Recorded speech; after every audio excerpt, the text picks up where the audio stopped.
Do you enjoy strange and obscure areas in video games and occasionally unnecessarily overanalyzing them?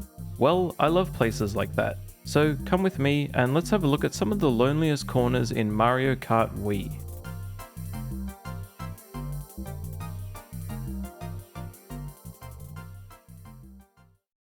Hello everybody and welcome to the world of mushrooms and Italian men.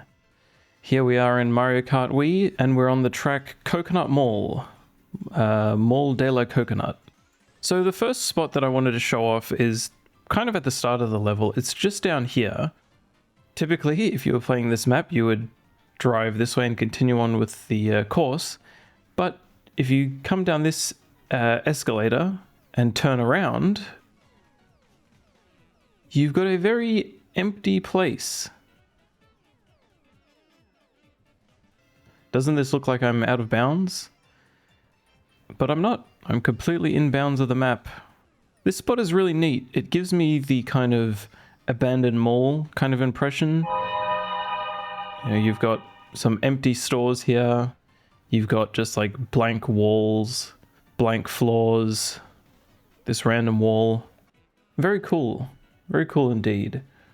One of the things that I really like about this spot is the fact that it exists in the playable space is really cool. You know, in this level you've got, like for example, you've got these barriers here. The developers have very clearly put in place these limitations to stop you from going out of bounds. So, you know, you don't just drive down that out of bounds section. And they could have very easily done the same thing here, but for some reason they didn't. Whether it was time constraints or they forgot or they just didn't think it was that important to stop someone going down here, because why would they? And you don't get many spots like this in racing games and Mario Kart games in general. You don't just get like a really lonely spot that you would never come to here like this. It's really exciting to me that a place like this exists, essentially serving zero purpose at all. Also, I like how most of the stores in this mall are coconut themed.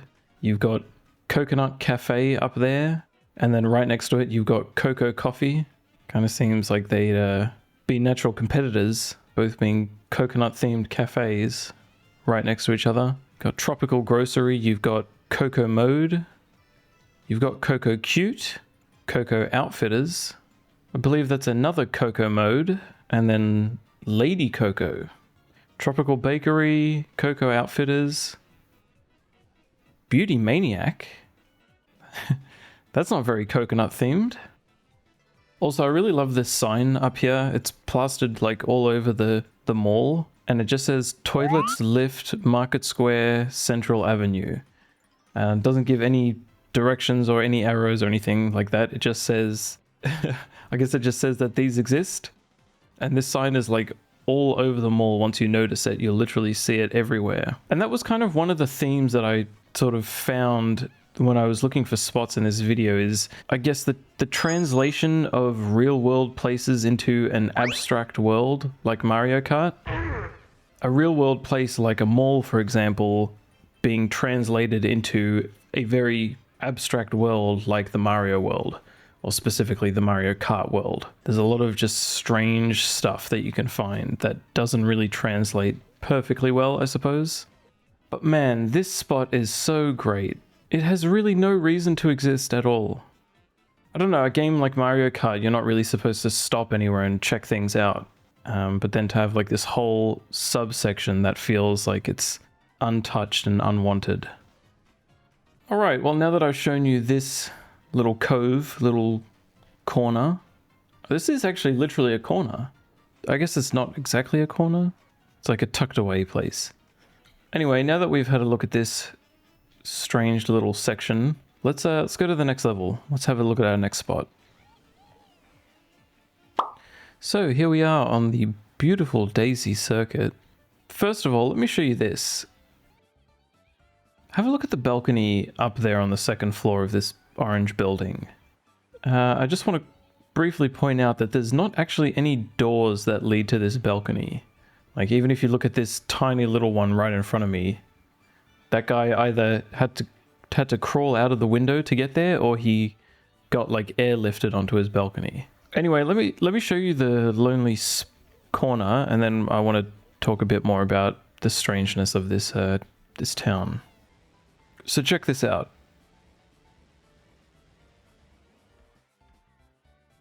I want to know, has anybody ever been in this spot ever before? One of the things that's kind of a bit intriguing about this spot is it's actually on like a little elevated bump for whatever reason. I don't know why they decided to do that, but you can't actually get up it from here.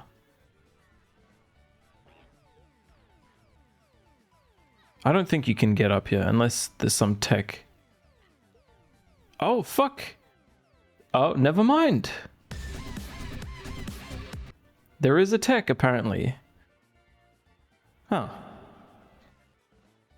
My point still kind of stands in saying, like, why does this spot exist? Why is there like a little elevated little noob here? I don't know. I don't have an answer. I don't think anybody does. Anyway, I kind of wanted to talk a bit more about real world places being translated into a Mario Kart setting and why I find them kind of unsettling. Obviously, I know this is it's a kid's game and it's not supposed to be realistically accurate and stuff like that, but there are small design decisions that are made with certain games that cause you to have certain feelings about the world that you're in. The Mario Kart maps kind of live in like this abstract void, and they're completely lifeless. I mean, there's people in these cities, but it's not livable in any way. And again, I realize this isn't the type of game that's supposed to be hyper realistic. I am fully aware of that it's just a little mushroom people versus turtles racing game for children. I understand that. It's just kind of unsettling to have this world that is filled with life, but then as you take a closer look, you realize that it can't sustain life. Like, nobody could feasibly live here. You can't live in a world that doesn't have doors to the house, and lighting doesn't particularly make sense. So have a look at this, for example. Have a look at the lighting in some of these windows here. Like, take this one, for example. Look at the angle of lighting coming out of this window. It's completely unrealistic. I mean, some of them are like kind of realistic. Like this one is pretty believable, the angle at which the light is coming through the window. But then you have one over here, which is like completely off. It's like coming out of the wall. Like, look how thick the windowsill here is. There's no possible way that light could come through this slit at that angle. And I realize you're not supposed to look at this stuff, but it kind of gives you a different perspective of this world when you just stop and look at these things. And similarly over here, you've got this lighthouse around the final turn. You take a closer look, you'll see that this lighthouse doesn't actually have a door to get in. It sort of feels like it's this like fabricated world. Like, is this a real town that people live in, or is this just a fake town built around a racetrack for the entertainment of the creatures who live in this world of Mario Kart? You know, I think they try to give you the impression that it's a real place, but when you sort of look closer, you see all these inconsistencies and realize that nobody could possibly live here. So I guess my question is like, in game, what is this place? It's not a real city. I guess it was just a city built around a racetrack for the thematic of it. I don't know. What does everyone else think? Does anyone care? Anyway, now that we're done with that, let's move on to our next track.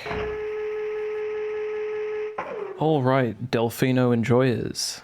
Here we are in Delfino Square. So let me just plant a little seed in you. Have a look at this clock tower and just take note that it has one hand. You can see that. It's got one clock hand. So I noticed that, you know, maybe a week ago when I was looking through this map, and I was like, that's really weird. How did they miss that the clock tower only has one hand? And then I was driving through, and right as you get to here, you'll see the sun. And then I realized, oh, maybe the clock hand is not, the clock doesn't just have one hand. Both the hands are perfectly overlapped, which would make it either 9:50 or like 10:50. you know, right before the hour, whatever it is. And then I saw this sun and I was like, oh, is the sun in the exact spot in the sky it would be at that time?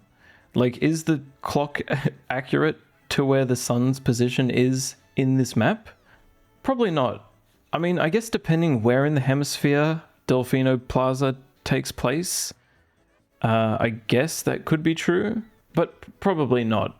It's probably just a silly inconsistency that just has a strange coincidence to it that's not really even that strange or a coincidence.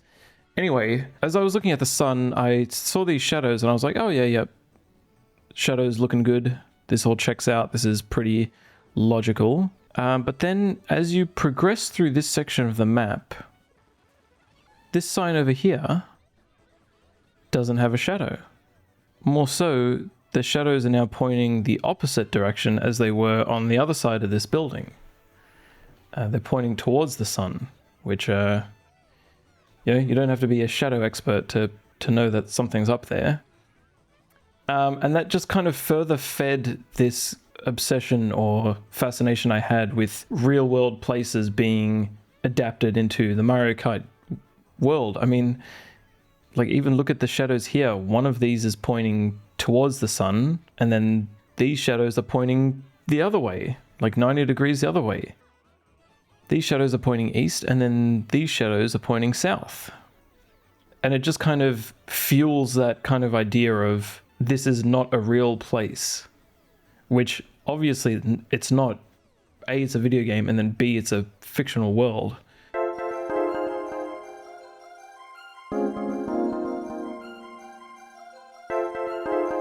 Again, it's something that you wouldn't notice when you're racing through this map, which is what the map is designed for. This game is just designed for you to drive your kart or your motorbike through as fast as possible and pay attention to your surroundings, but not in a hyper attentive kind of way.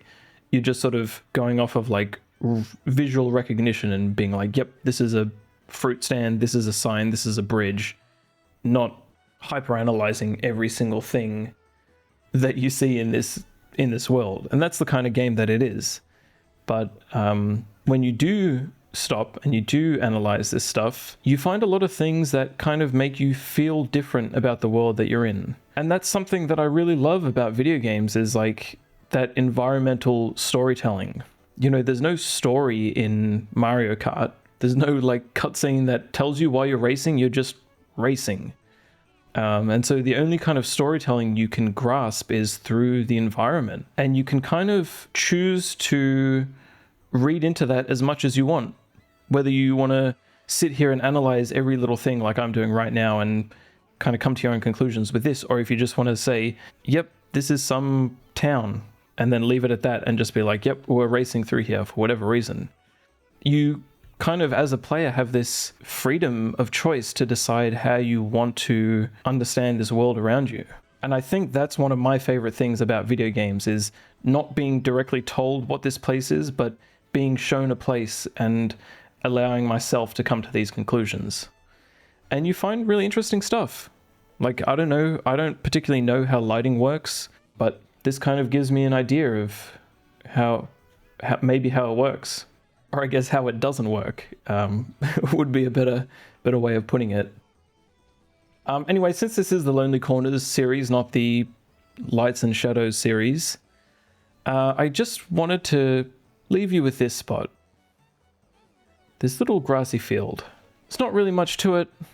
I guess it's just another empty, lonely spot that you would never come here because it's like backwards relative to where the track heads.